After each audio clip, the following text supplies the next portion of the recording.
I am Jarvis, your storyteller. Welcome to the Science Fiction Exploration. If you like the story, please subscribe to our channel. Dr. Juniper Blackwood had always prided herself on being a rational scientist. After 15 years as a veterinary geneticist, she thought she'd seen everything the animal kingdom could throw at her. But on that fateful Tuesday morning, as she stared into the unnaturally luminescent eyes of a SPHWNX cat named Mr. Wrinkles, she realized how wrong she'd been. The cat clinic's examination room felt unusually cold despite the San Francisco summer heat outside. Mr. Wrinkles sat perfectly still on the metal table, his hairless body reflecting the fluorescent lights above, but something about his posture seemed different. Wrong. His eyes, typically a warm amber, now held an otherworldly phosphorescence that made Juniper's scientific mind short-circuit. "I don't understand," she muttered, reviewing her notes for the 5th time. "All his readings are off the charts, but he's displaying no signs of distress." She reached for her phone to document the anomaly, but Mr. Wrinkles simply tilted his head and blinked, the glow diminishing to nothing. When she checked his eyes again, they were back to normal.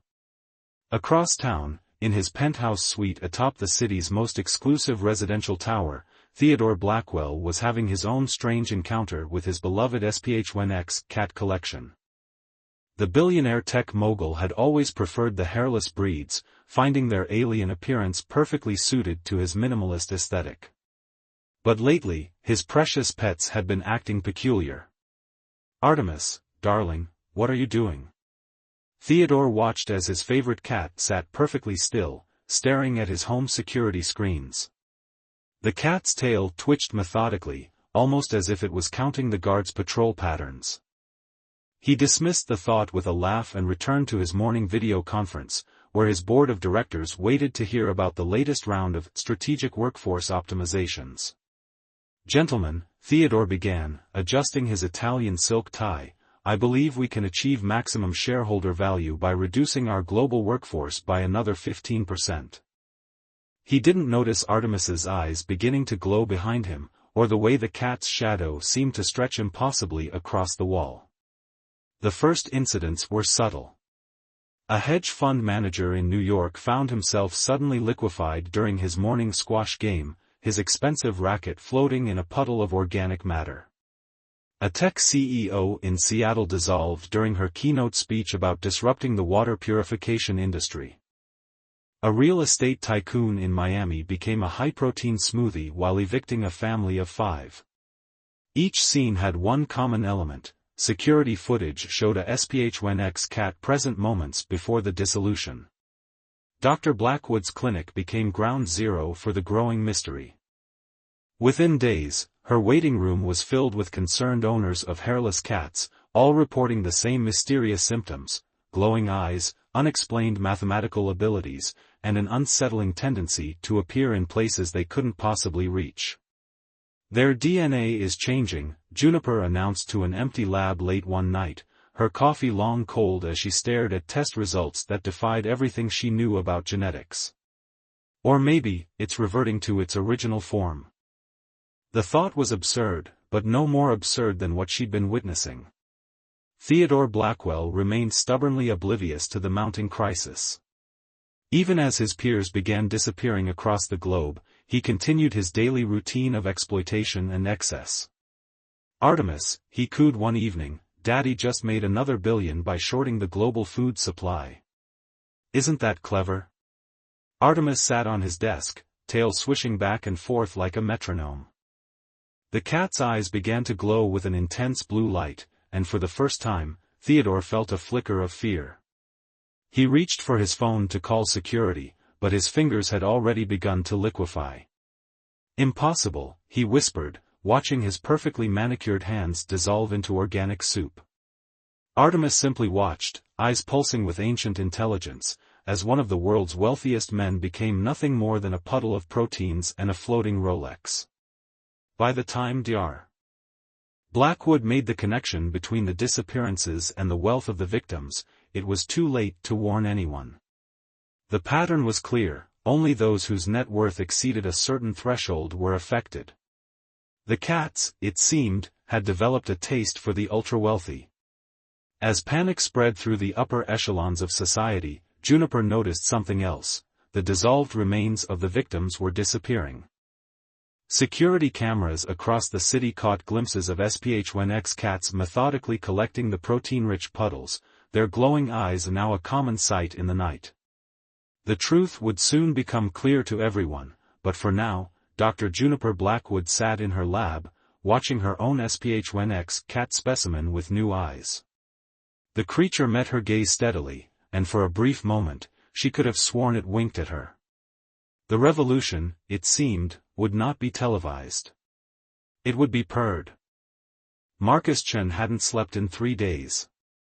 The cybersecurity expert's office at the National Digital Defense Center was illuminated only by the harsh glow of multiple monitors, each displaying a different pattern of seemingly unrelated data. But Marcus knew better. He'd spent the last 72 hours connecting dots that nobody else had noticed, tracking an invisible pattern that was becoming increasingly clear, and increasingly terrifying. "Got your message," Rosemary O'Neill announced, striding into his office with 2 large coffees. The investigative journalist had dark circles under her eyes that matched his own. "What's so urgent that couldn't wait until morning?" Marcus took a long sip of coffee before turning one of his monitors toward her. "Look at this pattern of disappearances. I've overlaid it with global financial data." The screen showed a world map dotted with red points, each marking where someone had mysteriously dissolved. Every single victim was worth at least $50 million. No exceptions. Rosemary leaned closer, her reporter's instincts tingling. That can't be coincidence. But why hasn't anyone else noticed this pattern? Because, Marcus typed rapidly, bringing up another screen, someone, or something, is actively suppressing this information. Every time someone tries to connect these dots publicly, their data mysteriously corrupts. Posts disappear. Emails vanish. "The cats," Rosemary whispered, pulling out her notebook. "They're always there, in every disappearance. But here's what you don't know, I've been tracking their movements through private security feeds. They're not just killing the wealthy, they're collecting the remains." Marcus's fingers froze over his keyboard. Collecting? For what? Before Rosemary could answer, both their phones buzzed simultaneously. Another incident was underway, this time at the prestigious Morgan Stanley building downtown. They shared a quick look before grabbing their coats. 20 minutes later, they stood in the bank's executive floor, watching security footage of what had just occurred. The timestamp showed 3:47 p.m. exactly when 6 of the bank's top executives had simultaneously liquefied during their quarterly earnings call. There, Rosemary pointed at the screen. In the corner. A SPH-1X cat sat in the boardroom's shadows, its eyes gleaming with that now familiar blue light. But what happened next made them both gasp. The cat seemed to manipulate the puddles of organic matter with invisible force, guiding them into what looked like crystalline containers that materialized from nowhere. "They're harvesting them," Marcus realized, his face pale. But for what? Their investigation led them to Dr. Juniper Blackwood's veterinary clinic, where they found the geneticist surrounded by microscopes and complex data readouts. "I'm glad you came," she said without looking up.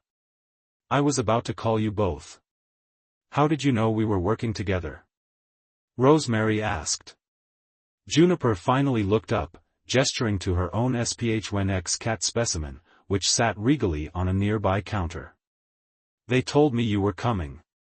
"Well, not in words exactly, but..." She trailed off, knowing how it sounded. Marcus approached the cat cautiously. "They're communicating with you?" "In a way. The more I study them, the more I realize, these aren't just mutated cats. Their DNA is unlike anything on Earth. It's as if they're reverting to their original form, but that form isn't terrestrial." Rosemary's reporter instincts kicked into overdrive. "Are you saying they're aliens?" "I'm saying they're tools," Juniper corrected. Biological machines left here centuries ago, programmed to activate under specific conditions. And those conditions? They relate to wealth inequality reaching a critical threshold. As if on cue, every screen in the lab suddenly flickered to life. Emergency broadcasts interrupted regular programming worldwide. Reports were coming in of strange formations in the skies above major cities, massive, crystalline structures that seemed to have appeared from nowhere. "The harvesting," Marcus whispered. "The organic matter they've been collecting, it's not just disposal. It's fuel." Juniper nodded grimly. "The proteins and neural patterns of the wealthy are being converted into something. Energy, maybe. Or information. The cats aren't just killing the elite, they're preserving something from them. Something their masters need." Outside, the sky had taken on a strange, purplish hue. More SPH1X cats appeared on every street corner, their eyes glowing in unison. In penthouse apartments and secure bunkers across the globe, the ultra-wealthy were discovering that no amount of security could stop what was coming. The cats had begun phase 2 of their mission. In the Cayman Islands, entire banks found their digital assets mysteriously redistributed to thousands of smaller accounts. In Switzerland, secret vaults opened themselves, their contents documented and transferred to public trusts. The cats, it seemed, weren't just removing the wealthy, they were dismantling the very systems that had allowed such wealth concentration in the first place. "It's not an extinction event," Rosemary realized, frantically taking notes. "It's a reset."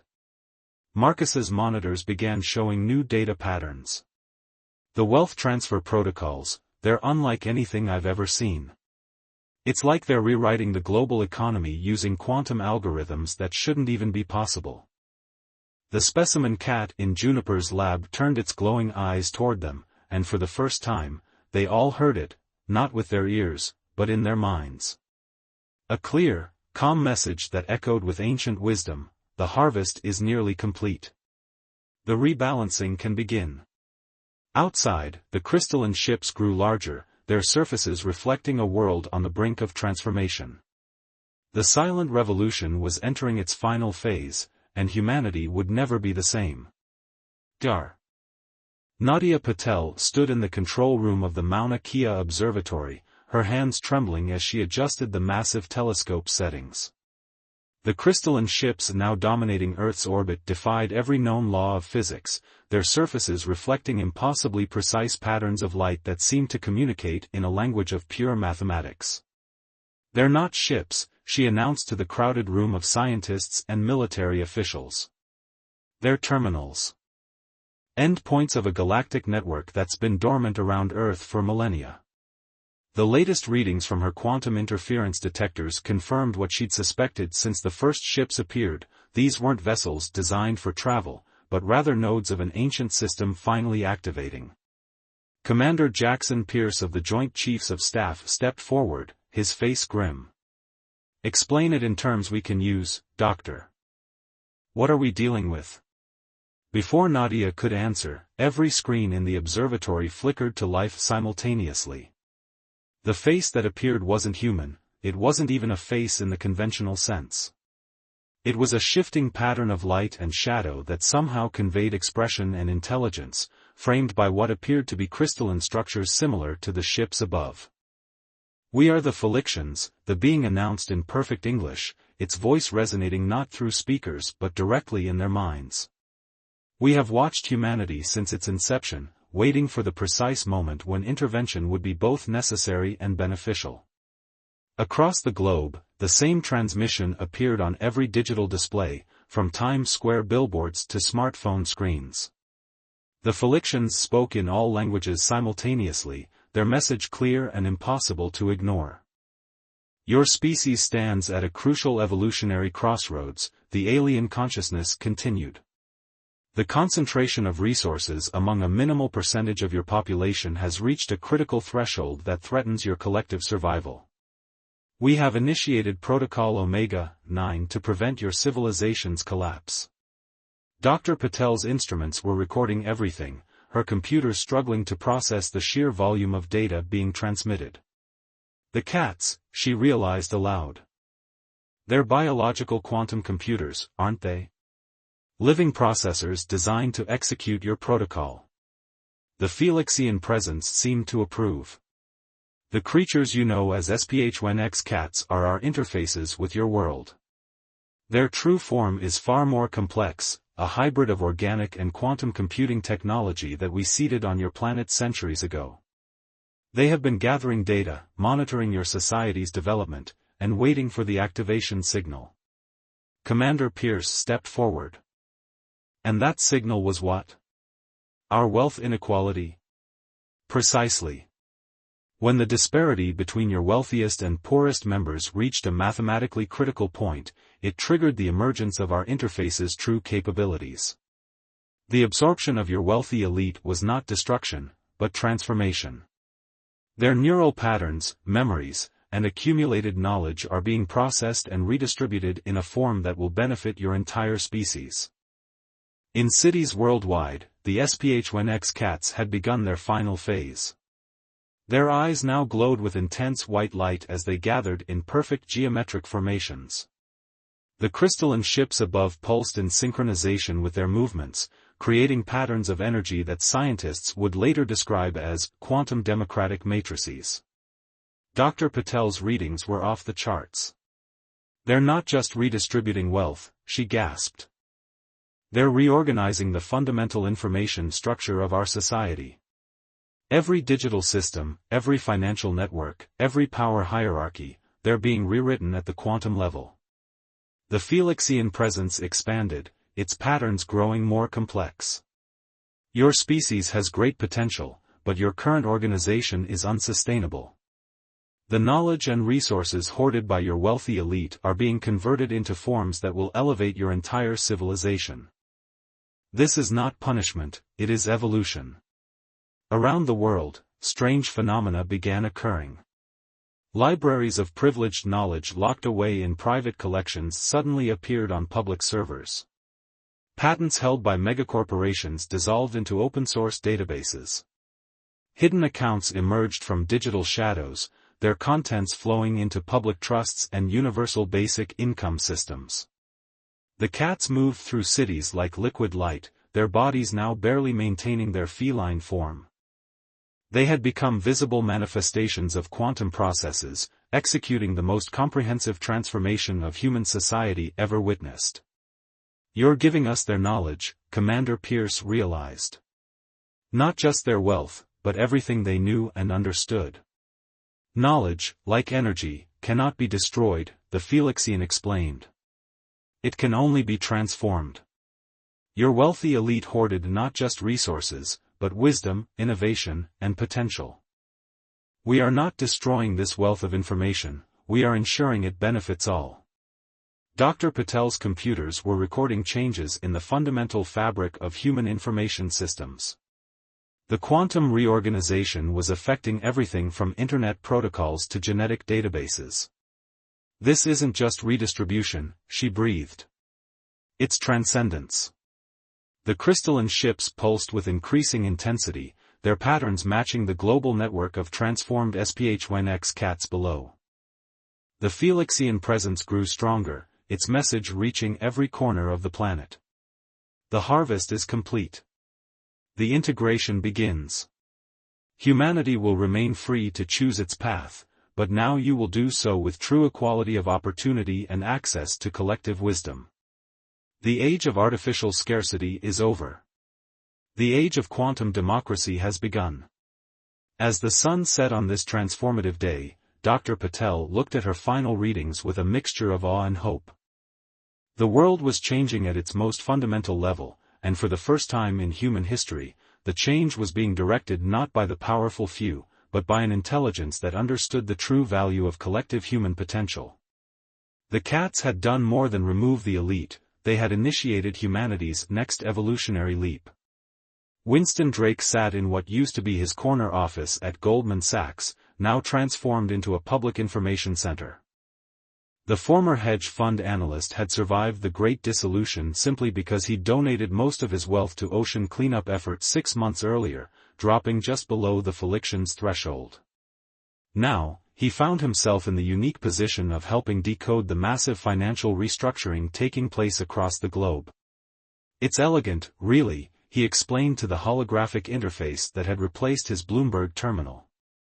The crystalline display showed real-time updates of the global economic transformation, patterns of wealth and knowledge flowing like rivers of light across continents. They're not just redistributing money, they're redefining the entire concept of value. The interface pulsed in acknowledgement, its Felixian algorithms processing his insights. Nearby, SPH1X cat, now more energy than flesh, observed with glowing eyes. These transformed felines had become integral to the new economic system, their quantum consciousness serving as living bridges between human intention and the vast network of redistributed resources. Across the city, in what used to be a luxury penthouse suite, Professor Amara Okafor led a team of sociologists studying the immediate effects of the transformation. The space had been converted into a research center after its billionaire owner became part of the quantum consciousness reservoir, the Feliction's polite term for the collected neural patterns of the dissolved elite. "The psychological impact is fascinating," Amara noted, reviewing the latest data. "Without artificial scarcity driving competition, we're seeing unprecedented levels of cooperation. Communities are spontaneously reorganizing around principles of shared prosperity." Her research was interrupted by a soft chime, another massive data dump from the Felixian network. This one contained detailed plans for clean energy technology that had been suppressed by fossil fuel companies for decades. Within hours, these innovations would be freely available to engineers worldwide. In the streets below, the scene was one of controlled chaos as society adapted to its new reality. Former luxury boutiques had transformed into distribution centers for basic necessities. Private banks were becoming public knowledge archives, their vaults now storing data instead of gold. The SPH1X cats moved through it all like silent guardians, their quantum interfaces ensuring the smooth flow of resources and information. "The hardest part isn't the technical changes," Winston observed, watching the streams of data flow across his holographic displays. "It's helping people understand their new relationship with wealth." He'd spent the past week explaining to former middle-class families that they now had access to resources they'd never dreamed of, not just money, but education, healthcare, and opportunities that had been hoarded by the ultra-wealthy. The Felixian presence maintained constant communication through their network of crystalline ships and transformed cats. Their message was clear: this was not a temporary intervention, but a permanent evolution in human society. The quantum democracy they'd established would prevent any future accumulation of excessive wealth or power by any individual or group. Dr. Juniper Blackwood, now heading the Interspecies Communication Department at the newly established Global Transformation Institute, had made a breakthrough in understanding the Feliction's long-term plan. "They're not just our observers anymore," she explained during a worldwide broadcast. "They're our partners in evolution." The cats were Phase 1, living quantum computers that could identify and solve our wealth inequality. But Phase 2 is about teaching us to maintain this new balance ourselves. In her lab, surrounded by holographic displays showing the ongoing transformation, Juniper worked closely with her SPH1X cat specimen, now a being of pure quantum energy that merely chose to maintain its feline form. Together, they decoded the complex algorithms that would help humanity adapt to its new reality. Marcus Chen, meanwhile, had discovered something extraordinary in the redistributed data streams. The knowledge they collected, he announced to Rosemary O'Neill, who was documenting everything for what would become the most comprehensive historical record of the transformation. "It's not just scientific or financial. The quantum consciousness reservoir contains generations of human experience, art, music, poetry, philosophy. Everything the wealthy elite had exclusive access to is being democratized." The implications were staggering. Museums that had kept priceless artworks in private vaults were suddenly able to share perfect quantum replicas with every community center on Earth. Scientific breakthroughs that had been buried by corporate interests emerged into the light. Ancient wisdom that had been hoarded by private collectors became part of humanity's shared heritage. As night fell over the transformed city, Winston stood at his window, watching the quantum cats patrol the streets, their bodies leaving trails of phosphorescent light. Above, the crystalline ships pulsed in harmony with Earth's natural rhythms, maintaining the delicate balance of the new system. "We were wrong about so many things," he mused to the nearest cat, which paused to acknowledge him with glowing eyes. "We thought wealth was about accumulation, about having more than others. But they showed us it's about flow, about movement and sharing and growth." The cat's response came not in words but in a burst of understanding that filled his mind with images of possible futures, futures where humanity had finally learned to thrive without the artificial constraints of extreme inequality. The Great Redistribution was more than an economic reset, it was humanity's graduation into a more advanced form of civilization.